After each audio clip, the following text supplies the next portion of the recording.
Hello Excel learners. आज की इस वीडियो में हम डिस्कस करेंगे एक्सेल के दो इम्पॉर्टेंट फार्मूला, रो एंड रोज़। ये दोनों ही फार्मूलाज जो हैं वो रो नंबर के साथ डील करते हैं, लेकिन इनकी फंक्शनैलिटी डिफरेंट है। तो इस वीडियो ट्यूटोरियल में मैं दोनों को प्रैक्टिकली यूज़ करना सिखाऊंगी और डिफरेंस हम इनमें जानेंगे। तो वीडियो के एंड तक मेरे साथ बने रहें। मैं शालिनी स्वागत करती हूँ आपका इस चैनल पे। चलिए वीडियो को शुरू करते हैं।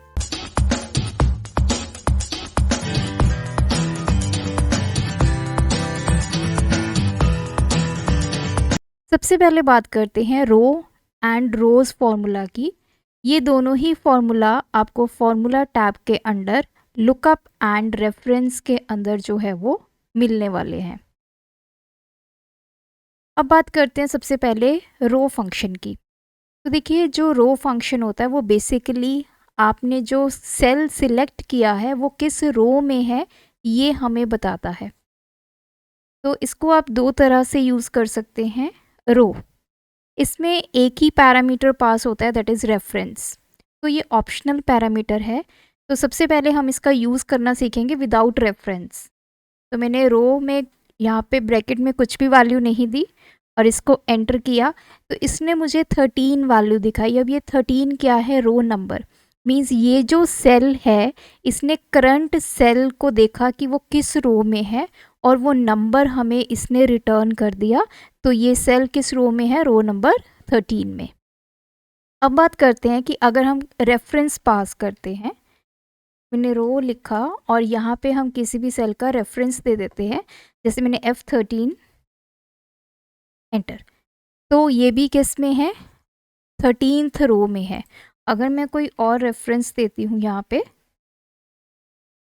जैसे मैंने सेल ये सिलेक्ट किया, ब्रैकेट क्लोज एंड एंटर, तो यहाँ पे मुझे वैल्यू मिली है 4, क्योंकि हमने जो सेल यहाँ पे रेफरेंस दिया है K4 वो किस रो में है? रो नंबर 4 में। तो ये फॉर्मूला बेसिकली हमें बताता है कि जो हमने सेल सिलेक्ट किया है, चाहे वो करंट सेल हो या कोई रेफर्ड सेल हो, वो किस रो में प्लेस्ड है। इस फॉर्मूला में सिर्फ आप एक सेल की वैल्यू दे सकते हैं। अब बात करते हैं हम रोज़ फंक्शन की। रोज़ फंक्शन का काम भी यही होता है, रो नंबर रिटर्न करना, लेकिन वो एक एरे फंक्शन है जिसमें आप एक एरे दे सकते हैं।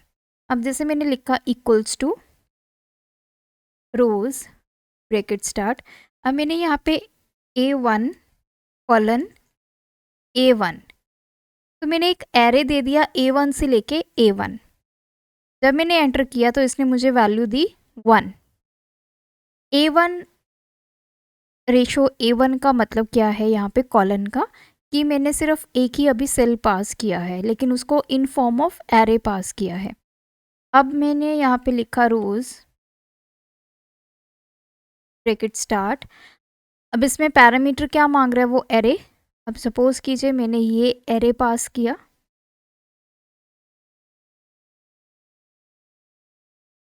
इसने मुझे वैल्यू 7 दी। अब 7 का मतलब क्या है कि H2 से लेकर H8 में टोटल कितनी रोज़ इसने इंक्लूड की हैं, इसने हमें वैल्यू दी 7। 1 2 3 4 5 6 एंड 7। तो दोनों में आपको डिफरेंस समझ में आया होगा। जो रो है वो हमें एक सेल का नंबर देता है कि वो किस रो में प्लेस्ड है, और जो रोज़ फंक्शन है उसमें हम एक एरे पास करते हैं और उस एरे में कितनी रोज़ हैं वो हमें रिटर्न देता है। अब मैं आपको बहुत ही इंटरेस्टिंग यूज़ सिखाऊंगी रोज़ का।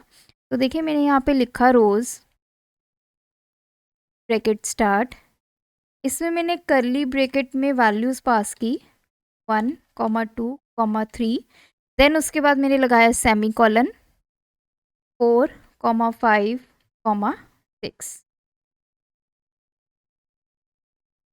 ब्रैकेट्स क्लोज की एंड एंटर। तो मुझे रिजल्ट क्या मिला? 2। अब इसको समझते हैं। बेसिकली अब मैंने क्या किया है, अगर आपके पास कोई एरे है तो आप एरे को डायरेक्टली भी रोज़ फंक्शन में पास कर सकते हैं।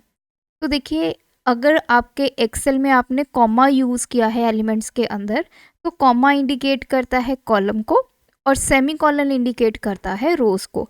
तो अब इसका मतलब क्या है कि जो वैल्यूज़ 1 2 3 हैं ये एक रो में पड़ी हैं और जो वैल्यूज़ 4 5 6 हैं ये सेकंड रो में पड़ी हैं।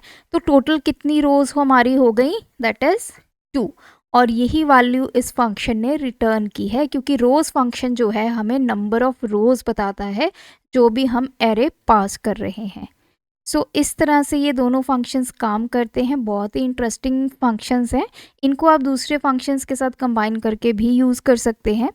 तो आज की वीडियो में इतना ही। अगर ये वीडियो ट्यूटोरियल आपको बेनिफिशियल लगा, चैनल को सब्सक्राइब कर लें, क्योंकि इस चैनल पर 8 बजे आपको एक इन्फॉर्मेटिव वीडियो देखने को मिलेगी। Thanks for watching.